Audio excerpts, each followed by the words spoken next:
there is an aspect of you got to stay in your lane sometimes, because not everything is your work to do, and not every fight is your fight to have.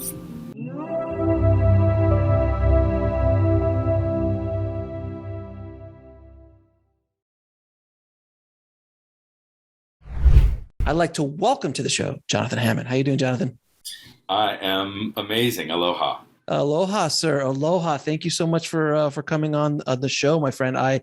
We were just talking about my adventures in Maui and the Big Island, and like we were saying, someone's got to live there. It's and thank you for making the sacrifice. We really do appreciate it. It's tedious, but someone does have to do it. Yeah, and actually, it's cloudy today. It's uncharacteristically cloudy the last 2 days, and whenever it's cloudy, that's my day to do errands, because I always have whenever it's nice out, which is all the time. I always have FOMO, about like, I'm not supposed to be doing errands. I'm supposed to be on the beach. So I don't need to be at Costco right now. I need to go to the beach or hang out or, buy a pineapple. That's right.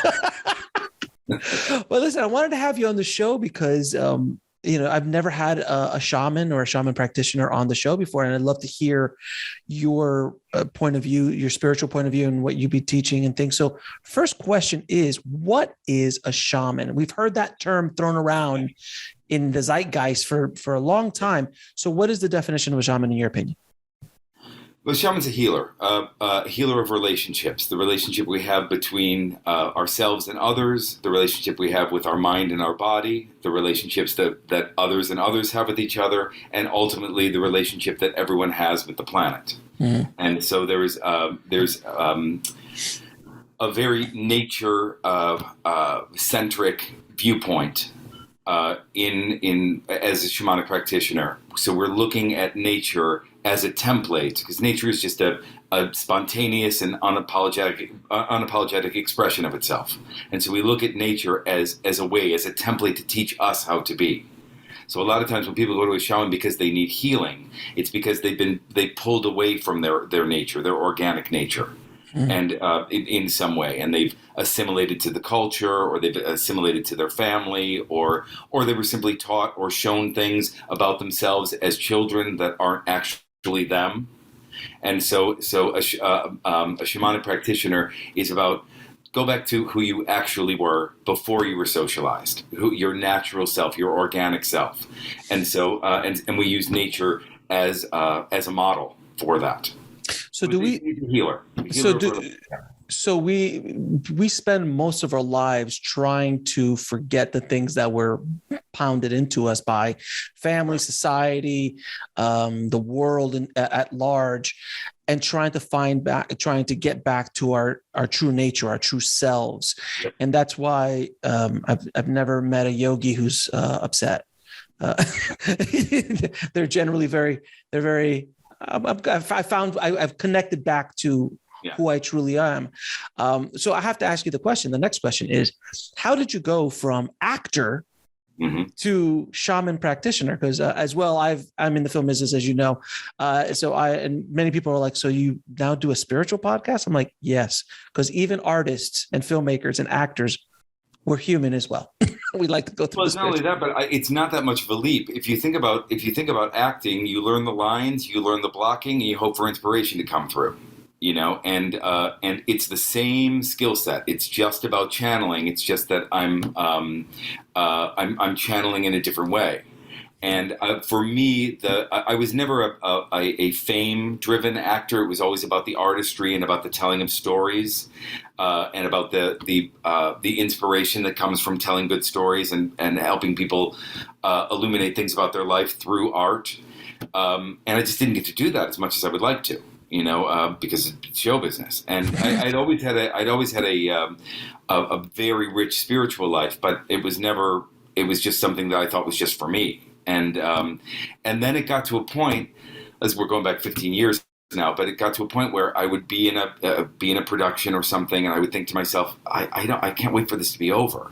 And I'd say to my actor friends, "Do you feel that way?" And they would say, "Nope, don't feel that way," And so that was a real moment. And then I actually had a moment on Haleakala volcano when I was traveling here, because I come here many times. That was very much like a spiritual visitation, and I write about it in my book. and I was basically told it's time to stop doing that and become a full-time a spiritual teacher. It was very much something that happened on Maui. It was just something that happened that I describe it in the book. It was just this force that sort of came over me and did you hear a voice? Did you what was it? I mean, it was this sense of, I was sitting on the volcano and there was a whiteout of clouds, and I couldn't see my hand in front of my face, and there was this force that came where I had to lie down, and you're lying on like sharp lava rock, but for some reason when I lied down, it was like I was in the most comfortable reclining chair in the world, which was weird. And then there was this weird kind of life review that started happening, and there was just this sense of that I knew that it knew that it was happening, that I was having a conversation or some sort of I can't describe it in any other way than that. And one of the messages was it's time for you to change your life. So that happened up there, and it was scary because I at that point in my life I still hadn't paid my student loans back from drama school. It was like a big change in my life. But one that I made. So. It's so interesting because I've been to that volcano, and it's one of the most magical. I'll take one of those memories.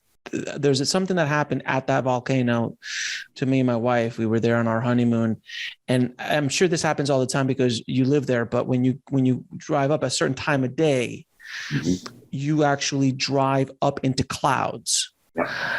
I've never had that experience before. So you were literally in a cloud, you can't see very far, and you put your hand out and it's not raining, but it is raining. So it's kind of like you're like this weird middle. It was such a magical thing. And then we like get past the cloud. So now we're above the clouds. So now we're looking down at the clouds when you're at the top of the volcano. And it was such a magical, I didn't have a spiritual thing like you, but it was just a magical thing that I just never forgot. I was like, wow, that was just amazing. Yeah, Hawaii has 21, if there are 23 different climate zones in the world, and Hawaii has 21 of them. Really? And I remember one time going up there, and I experienced snow, rain, sleet, a rainbow, and sunshine while walking through the parking lot. That makes sense. That makes absolute sense. There's just a real a vortex here. It's just the nature is really just so alive. The land is so alive. And when I moved here, I had to. It was really I had to. It felt like a pilgrimage. Like I had. It was where my home was supposed to be. It was just. Is it me? Because you came from New York, and I recently lived in LA. So when I was coming from LA to Maui, I never forgot the feeling that I felt walking off the plane. It feels like you walk into a wall of relaxation. It is the weirdest, the energy, everything slows down, the people around you, just the energy there. And then you go back and you get off the plane in LA and you're just like, whoop, there's the energy again. Or you get out in New York, you like literally feel the kinetic thing about those big cities. Is that something that, you live there now, so that must be, you're used to this. It's that, and there's some kind of spiritual anthropology about this land and about Hawaii, which is mm-hmm. that at one point they talk about the continent of Mu, M-U, which was this huge landmass where Hawaii sits in the middle of the South Pacific, and the folklore is really around that these off-planet beings, angels or some sort of spiritual beings, in some way descended to this part of the world because they were attracted to the water, because the water holds memory, and they in some way infected the water with the God molecule or mm-hmm. with aloha. Mm-hmm. and because we're all made of water and reliant on water, it was like at a time when the earth was evolving toward love, these off-planet beings came here. That's one of the stories. The other theory is that that Hawaii is a place where all the different esoteric systems from around the world converged. And so we don't really know whether or not it's the source or the recipient, but it's just a very, very, very charged charged land and charged place, and that's why there is this sense here of everyone's shouting love at each other. Instead of hello, we're literally saying love to each other. And there's something about the land that and the people that live here that is very much. I mean, they're real people too. They're real people too with problems and lives and husbands and wives and mortgages and all that. But there is something about the land here that is that brings about that feeling of inner light, or it opens your heart. There's just something to it. Yeah, it's a pretty magical. It truly is a pretty magical place, and I look forward to seeing the other islands. I've only been to 2 of the islands. I want to go to a bunch of the other ones as well. Sure. Now, how do indigenous healers see the world? Because you obviously work with indigenous. Yeah. You've worked with indigenous shamans and things. How do they see the world? Well, they see the world as the world is a reflection of their thoughts. So the world, one of the principles in the Huna philosophy, in the Hawaiian shamanic esoteric philosophy, the first principle is comes from a Hawaiian word called ike, and the translation is the world is what you think it is. So not just that your experience of the world or your experience of life or your experience of reality is based on your thoughts, but that reality itself changes and shifts based on your thoughts. So if you think of the awareness as a blank canvas onto which you are projecting your inner world, and that blank canvas shifts and changes and creates itself based on what's being projected upon it. So from a shamanic perspective, everything is alive, conscious, and wants to connect with you. So that's why, and because I have that outlook, and that really is a belief. So for instance, if you have a question about your life and you think, I'm going to take a walk in the forest to find the answer to that question, and that's your intention, the forest will start talking to you. If you don't have that belief, it'd just be a nice walk in the forest. So from a shamanic perspective, we're looking at everything is sentient, everything is alive, everything has a consciousness, even rocks. Mm-hmm. That everything in some way has an aliveness to it. Everything has a purpose, and because we also look from a shamanic perspective at the unity, at the all, that there's the universe, the uni, there's only the one, and we are all apertures, single apertures, connected to the all, but still a part of the all. Another way to think of it is we are all individual waves on the ocean, but can't separate ourselves from the ocean. So we look at that our life and our existence as part of that interdependence, as part of the all. And when you start doing that, and you realize that everything is there to connect with you, there's a different kind of belongingness that comes about that I am here for a purpose. And that because I'm connected to everything, including, that means that my unrealized potential is literally sitting right next to me because there's only one thing, and so it's a very unitive consciousness. And the third idea about shamanism is really about the idea that where we place our focus and attention invites in energy to bring to us, to create the nearest available equivalent of what we're putting our focus and attention on. So it's really about the power of the mind, and it's really about the idea that we are truly co-creating our reality through what we're thinking. We all know this, but we all know this on some level. But from a shamanic practitioner, we live by that. We live by that. I mean, it seems to be working out okay because you're living in Maui. So, so you're doing something right, sir. You're doing something right. You're definitely looking at things a little differently. But it's very true because everything around us we create. And I know that's so difficult for some people who are in different places in their lives to understand. But like me sitting here talking to you was created by me. I built this up. I built up the show. I built up the set that's around us. Literally, I had it in my mind at first. And then I'm like, then I'm going to create this. I'm going to create a company. I'm going to create a brand. And this is my intention with what I'm trying to do. And it was all created by me. And then, and funny thing is when you start going down certain roads with your creations, certain doors open up. that might have been closed to you before.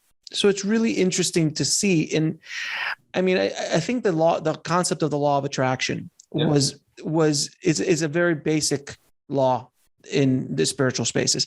It's been kind of abused over the last 10, 15 years, ever since The Secret came out. It was the best and worst thing for it, because now it becomes almost a joke, because you're like, oh, you think of the law of attraction, this and that.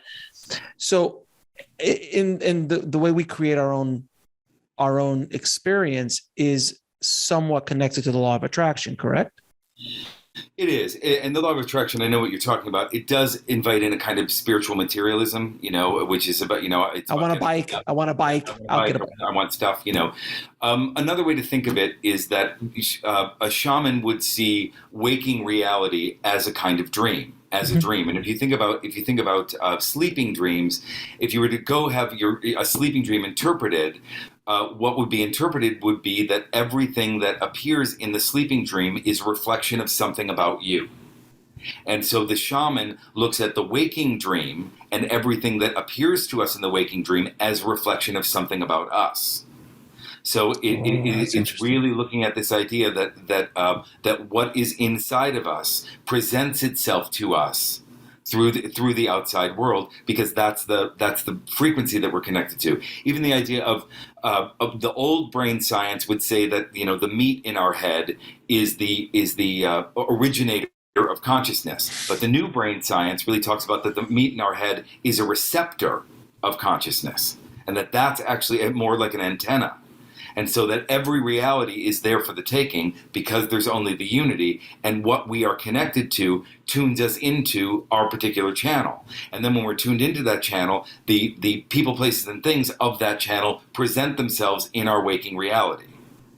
It's interesting because there's a story when I was a kid where a cousin of mine, he would go to clubs, back when we used to club. Sure. And we go to clubs, and he's like, every time I go to a club, I get into a fight. And he goes, I don't know what's going on. Like, every time I have to get into a fight, and I'm not like looking for it, but it always finds me. And I told him, I'm like, man, I go clubbing all the time. I've never been in a fight. Right. So what is it? He goes, maybe, I'm just throwing this out there, it could be you. And because if you keep going to 50 clubs and 50 clubs, you get into 50 fights, it's not the clubs really. It seems to be that you're the X factor in this equation.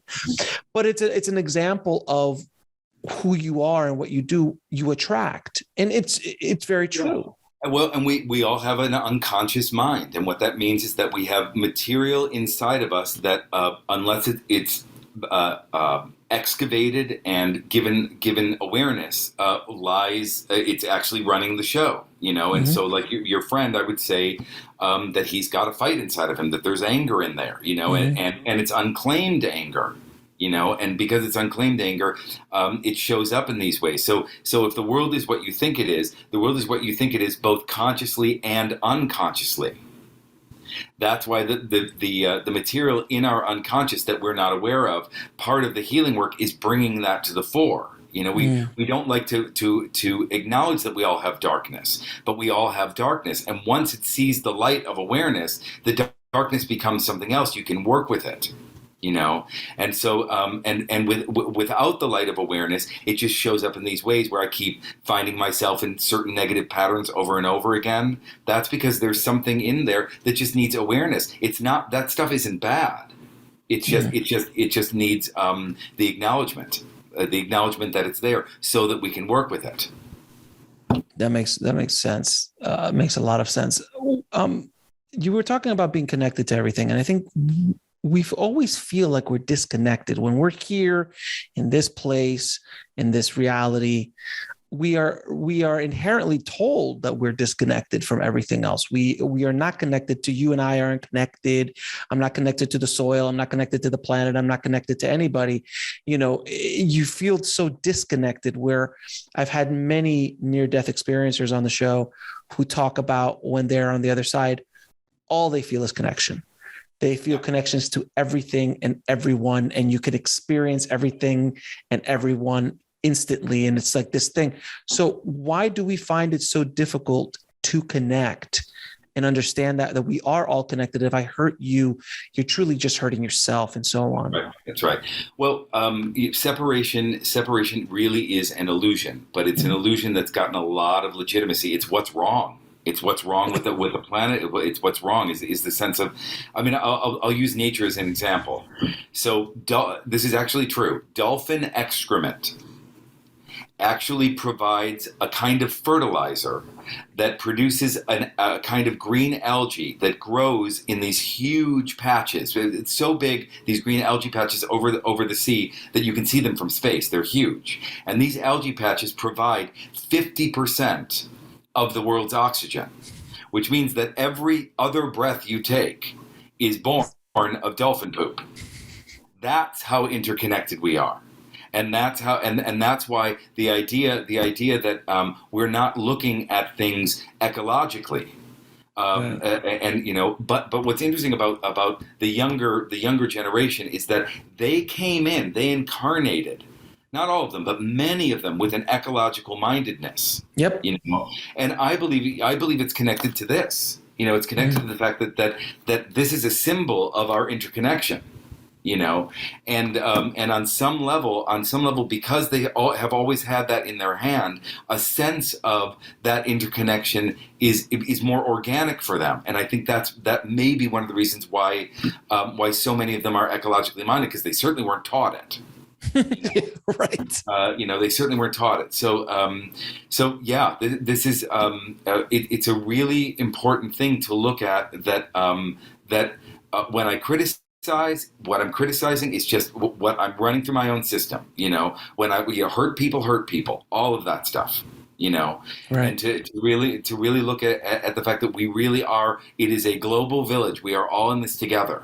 And it can become overwhelming, because there is an aspect of you got to stay in your lane sometimes. Because not everything is your work to do, and not every fight is your fight to have. But a sense that we are all just an individual expression of the all. It's interesting that you use the internet. I mean, you and I are both of similar vintage, so we understood the days when there was 3 channels, those kind of days. Where now, you're right. Like my kids, they just grew into this world. They grew into a world where there was an internet, where everything's connected. You can you can see everything all the time. Every bit of human information is available essentially at your fingertips, at one way, shape, or form. Where you and I did not have that. We were not raised with that at all. That interconnectedness was not there. So, there's so much stuff going on in the world right now. There's so much stuff. And I asked this of a lot of my guests. I'm like, we've got the environment is fighting back on us, economic worries around the world. I'm predicting, I'm not the only one, that there'll be some sort of economic strife, big crash. We're due at, the way our system works. So we're due for one of those anytime now. We've got, we're on the brink of World War III as well. We've got a pandemic that it seems like, unlike other times in human history, it's affecting the entire planet at the same time. So the political strife that's happening, it's not just happening in America, it's happening in every country. That same kind of tribalism is starting to pull apart other countries as well. And you see it around the world, and people are starting to get, there's like an uprising, if you will, of chaos. There's so much going on in the world. What do you think is happening? I'd love to hear your point of view, or the shamanistic point of view of this time period in human history, because it feels like there's something definitely happening. There's something going on. There's a shift of some sort. Yeah, this has been prophesied. This time on the planet. You've heard of the Mayan calendar. You've the Quechua people, the Cherokee people talk about the Rainbow Coalition. The Quechua people talk about the eagle and the condor, meaning the masculine and the feminine flying together in the same sky. That this would be a time of great tumult in order to evolve further. We cannot continue our binary thinking: good, bad, black, white, Trump, Biden, vax on vax, all of that polarization is the foundation of what we're talking about with the separation, and even the idea of all the non-binary people, sexually or otherwise, the people who don't identify with the polarized. They say, I'm not that and I'm not that. Can I be something else? And they are incarnating at this time as well, because we are moving toward something that is more unified. And I think the chaos is just when old systems die. When healing is happening, there's always resistance. Even individually with my own clients, healing and resistance, they're two sides of the same coin. If you have one, the resistance will come up. And so there is a lot of resistance happening right now because we are moving into a different way of being in a different age. Even Carl Jung wrote a book called Ion Carl Jung, like the 20th century best 20th century shaman from where I sit, but he wrote a book called Ion, and in 1951, and he said in December of 2020, he wrote this in 1951, would be the end of the Piscean age, which was an age that he characterized as the 2,000 years, starting with the birth of Christ, where we would be in a battle between good and evil, a battle we would lose. And that in December 2020, we would begin the Aquarian age, which would be an age for the next 2,000 years of individuation, meaning that rather than the polarizing light and dark, we would integrate that, and that everyone would individually integrate that, and we globally and sociologically would integrate our darkness in such a way. That's why all of this this stuff that has been going on, but it's so being looked at.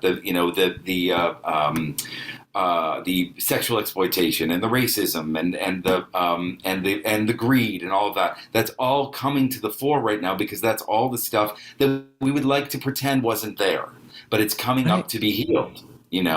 And we're right on time. So even though it is very difficult, from where I sit, it is about that we're all evolving and that it needed to happen. And I hope that and we can only each individually do our part. We can only, but a lot of people aren't doing their part. So, if you're oriented to do your part, do it. But that's where we're going. And so I despite the fact that it's very difficult, I do really have a really positive outlook, and I hope that we wake up. I think at a certain point the earth may shake us off like too many fleas. That may, that may happen if we don't wake up. But I think that the invitation, and what do I mean by waking up? It's nothing highfalutin. Connection, love, mutual respect, being of service, non-dominion over nature, all of that stuff. It's really simple what's being asked of us right now. But we all have to do our part. Yeah. It seems to be that there are different ages that we go through. It's really interesting. I had another guest on a little while ago talking about, are you familiar with the yugas? The yugas, right? So you understand the yugas, and the different cycles of existence, and how the pyramids were built makes no sense. Right. We couldn't build them today if we tried. Right. Like literally, it's impossible. So was there a time that we were actually more evolved than we are now? We actually had to devolve, and now we've passed like the lowest point, and now we're on our way back to the evolution, going back up to where we, all the knowledge that was lost in Alexandria, all the knowledge that was lost with the Mayans, and all this. It's supposed to happen. We're not supposed to have that kind of information. It's interesting because if you start thinking about things in that kind of framework, it starts to make more sense as far as the time, the cycles of what we're supposed to be. Is that fair?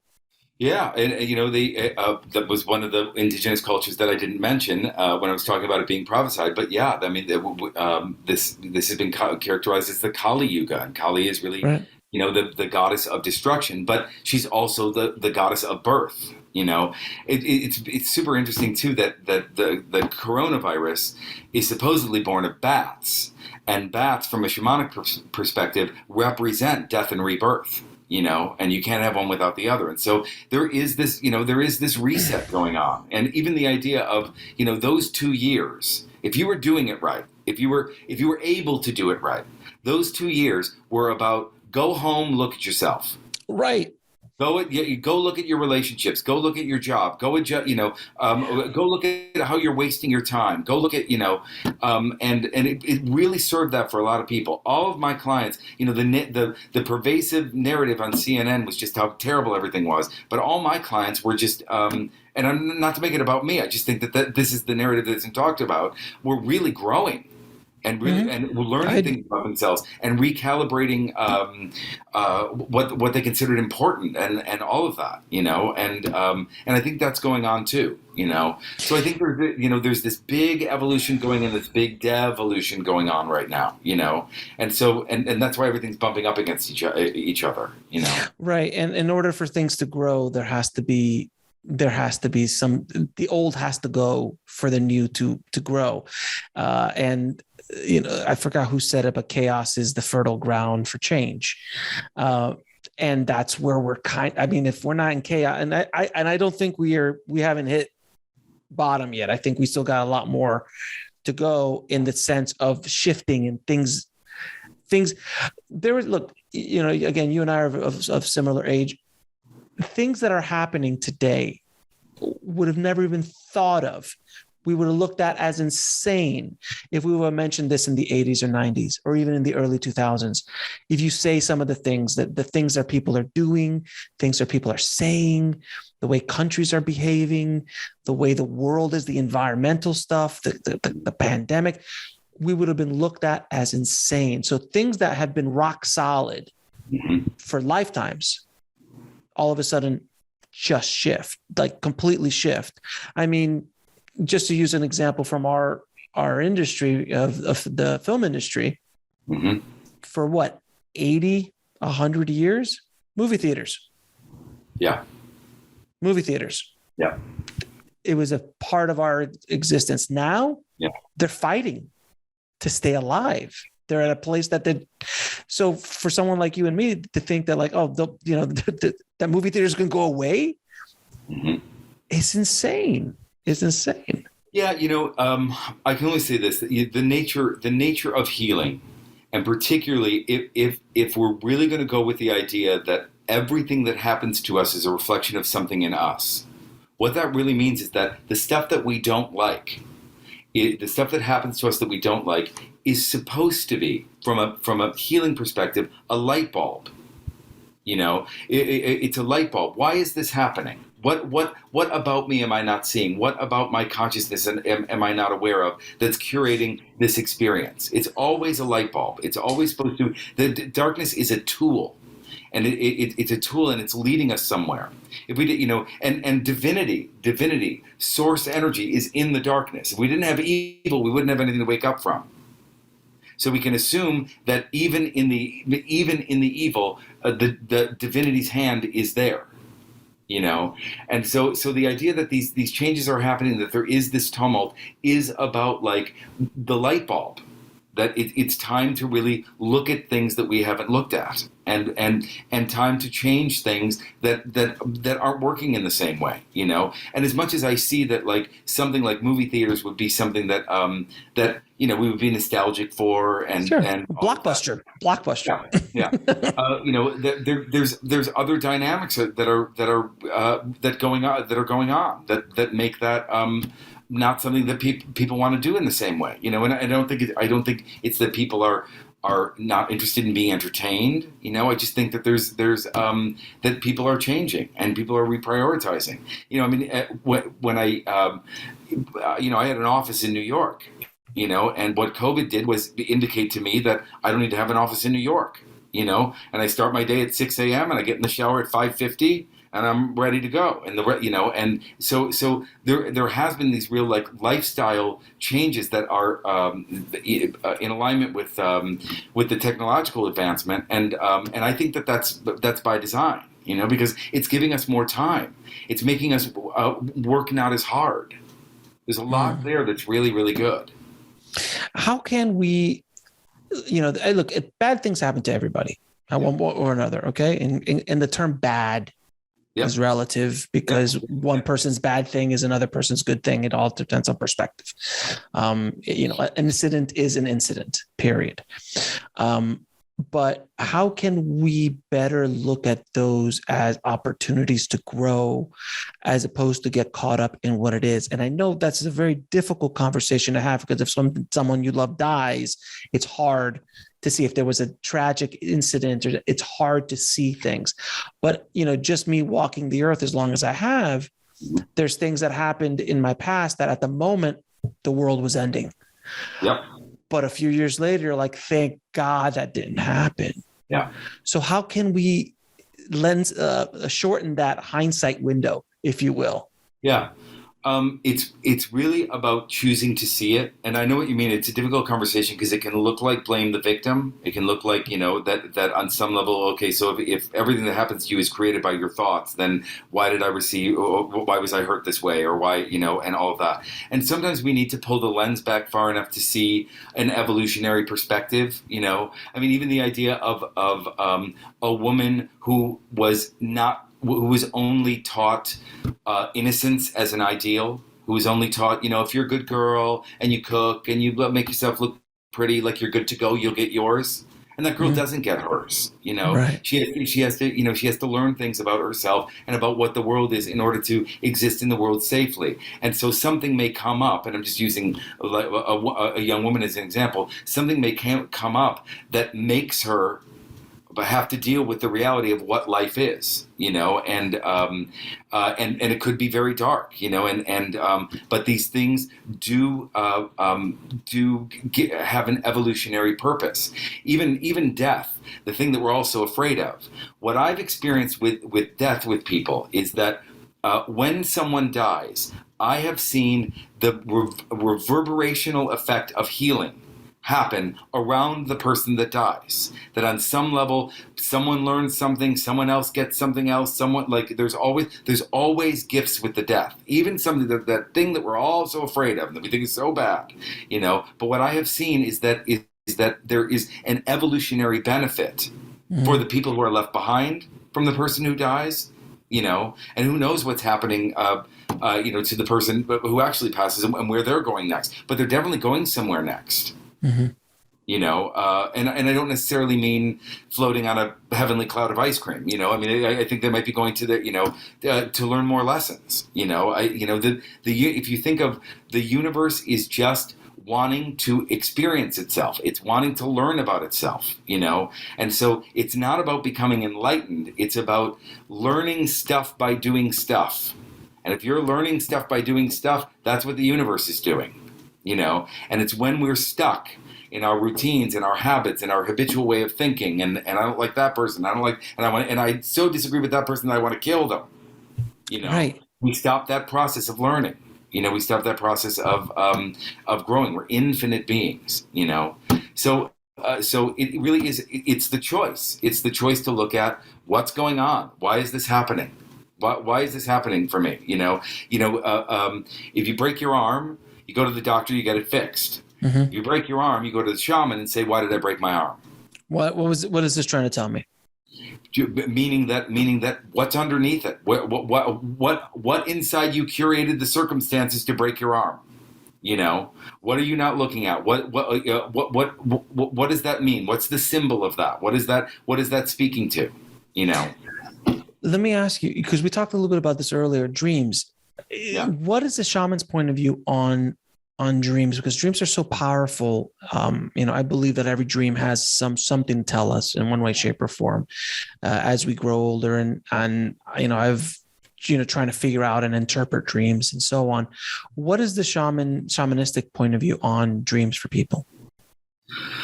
Well, the shamanic outlook is a symbolic outlook.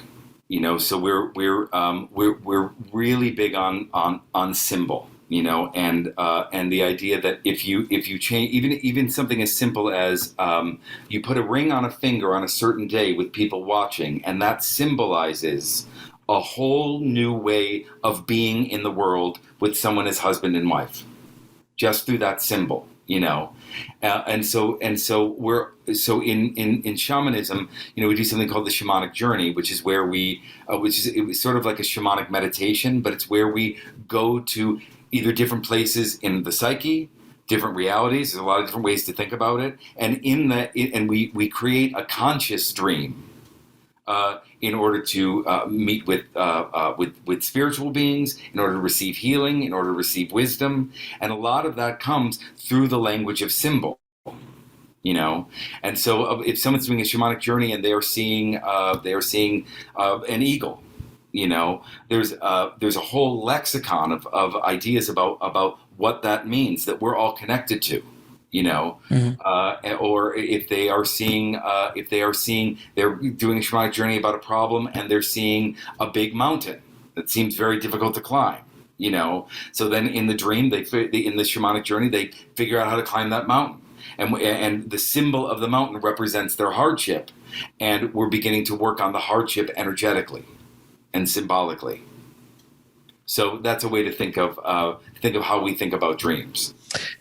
Now, there are these 7 Huna principles. Yeah. Can you tell us what those principles are? Yeah, I told you the first 3. The world is what you think it is. So the world, we are creating reality with our thoughts.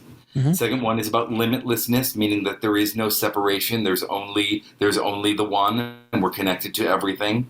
The third is about inviting in or working with energy based on where we're placing our focus and attention. So if you're placing your focus on attention on becoming a cardiologist, all kinds of energies are invited in to make you a cardiologist. And the more you put your focus and attention on it, the more energies that you'll get in that direction. The fourth principle is about that now is the only place that exists. That there is only that there is only the present moment. The fifth principle is about aloha, which means whatever you're doing, just add love. Is love present?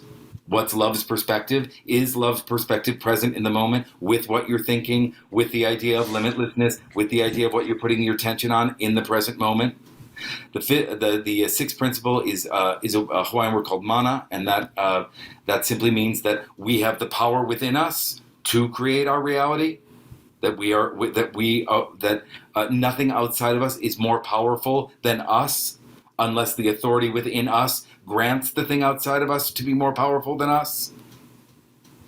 And the last principle is about effectiveness. It just says, if it doesn't work, try something else. There are all kinds of ways to do something, that anything is possible if you can figure out how to do it. And so these are ideas that are ways of working with life and curating the life you want and manifesting the life you want based on the idea that all the power to do that comes from what you're thinking about, the realization that we're all connected, what you're putting your energy and focus on, whether or not love is present, doing it in the present moment because you have the power to do so, and be flexible, and the right thing will emerge. So the Huna principles are the way in which, as I worked with all these indigenous shamans across the world, the one thing that I saw was that they were all thinking the same way. And the Huna principles, which is what my book is about, was the way, and that's why I call it the shaman's mind, because it was the way in which all these indigenous healers tended to think, and it just happens to come from the Hawaiian paradigm. But it's a very universal way of thinking. Now, I heard you talk about the 100 monkey effect in another interview. What is the 100 monkey effect?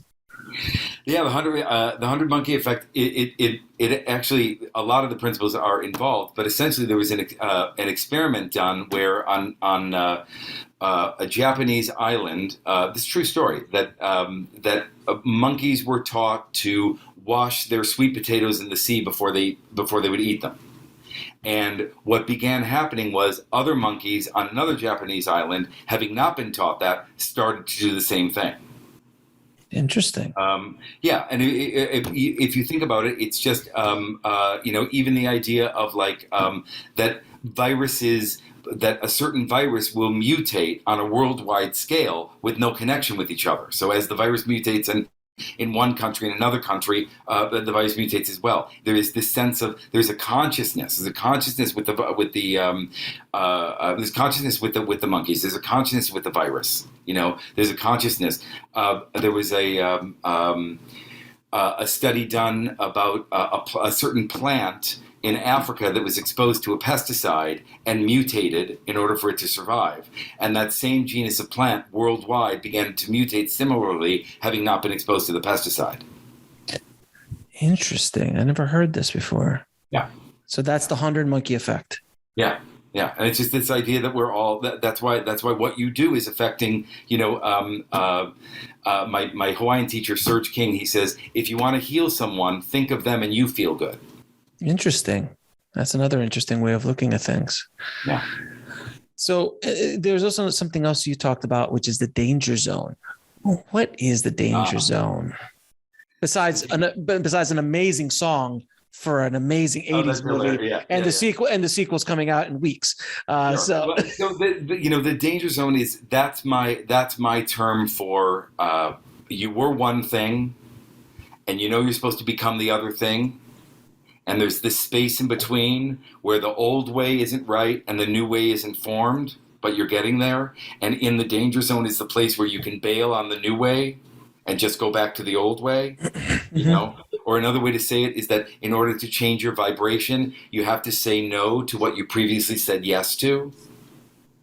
And when you start saying no to what you previously said yes to, you go into this space where the new way to what you've said no to, the new way is coming into being, but it's not there. And that's a place where people bail on themselves, and they bail on their own healing, and they bail on their own evolution, because it's a groundless place. Because I'm not that and I'm not that yet, and we're all evolving. If we're doing it right, we have entirely different iterations of ourselves, and physiologically that happens every 7 years. Every cell in your body is new about every 7 years, and we're supposed to be doing that in terms of our own evolution. Doesn't mean that you're necessarily leaving your family or anything like that, but just in terms of our personal growth, we really are supposed to be shifting and changing.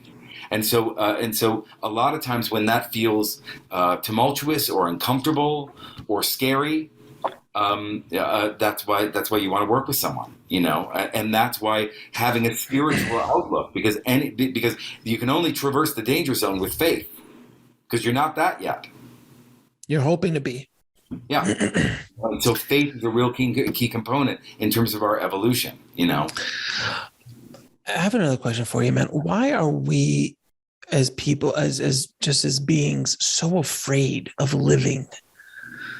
There's so many. We're afraid of so many things. And again, I'm not talking about the tiger around the corner.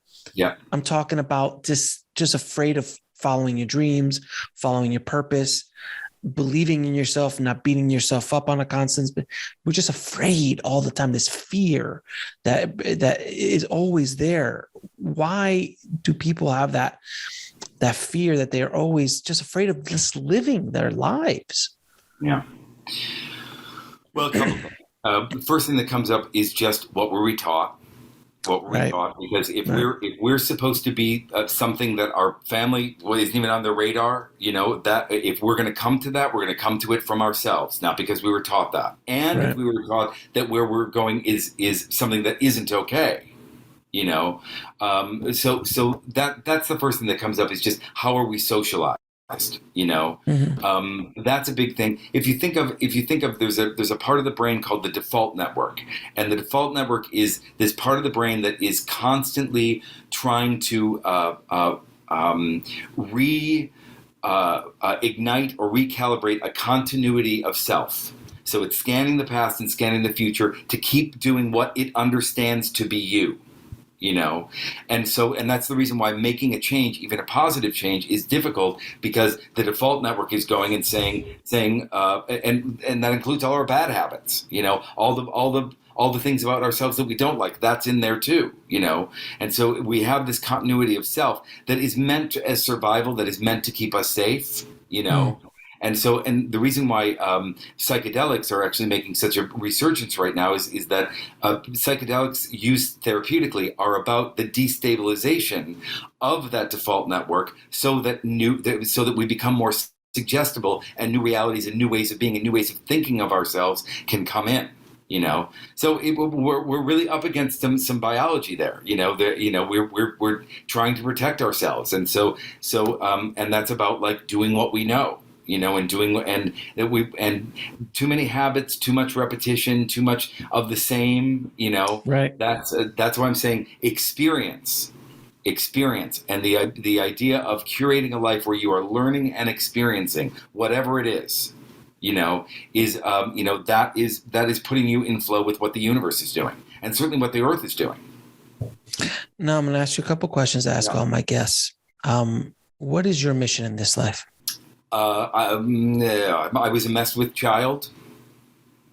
And so everyone who comes to me has an inner child that has also been messed with, who has very funny ideas about him or herself and about who they think they are. And so, and it's about taking care of them. It's about taking care of them. People say to me, in my private practice, do you work with kids? And I don't, but my answer is, all I have is kids. So it's about taking care of the children who didn't get what they needed to traverse life safely and with a sense of outlook and positivity and love and growth and inspiration. And what is the ultimate purpose in life? To live, to experience, to love in the present moment. And that may sound solipsistic or egocentric or something, but it's not. It's about becoming a human being and not a human doing. Fair enough. Now, where can people find your book and more about what you offered the world? Yep. You can find me at mindbodyspiritmaui.com, mindbodyspiritmaui.com. My book is wherever books are sold, The Shaman's Mind. I think I have a copy of it here, Shaman's Mind. So that's it. That's on Amazon, and there are all kinds of places on the internet to get it. So those are the best ways to reach me. And I have classes. I'm teaching at the Omega Institute in New York in July, and I have some online classes as well going. So if you just go to my website, it's all on there. Jonathan, I appreciate your time, my friend. Thank you for what you're doing for the world. And I do appreciate you coming on the show and sharing your knowledge with us, my friend. Thank you so much. Aloha, Alex. Really great to be here. Thank you. Thanks for watching. Click on one of the videos below to continue your journey, and don't forget to subscribe.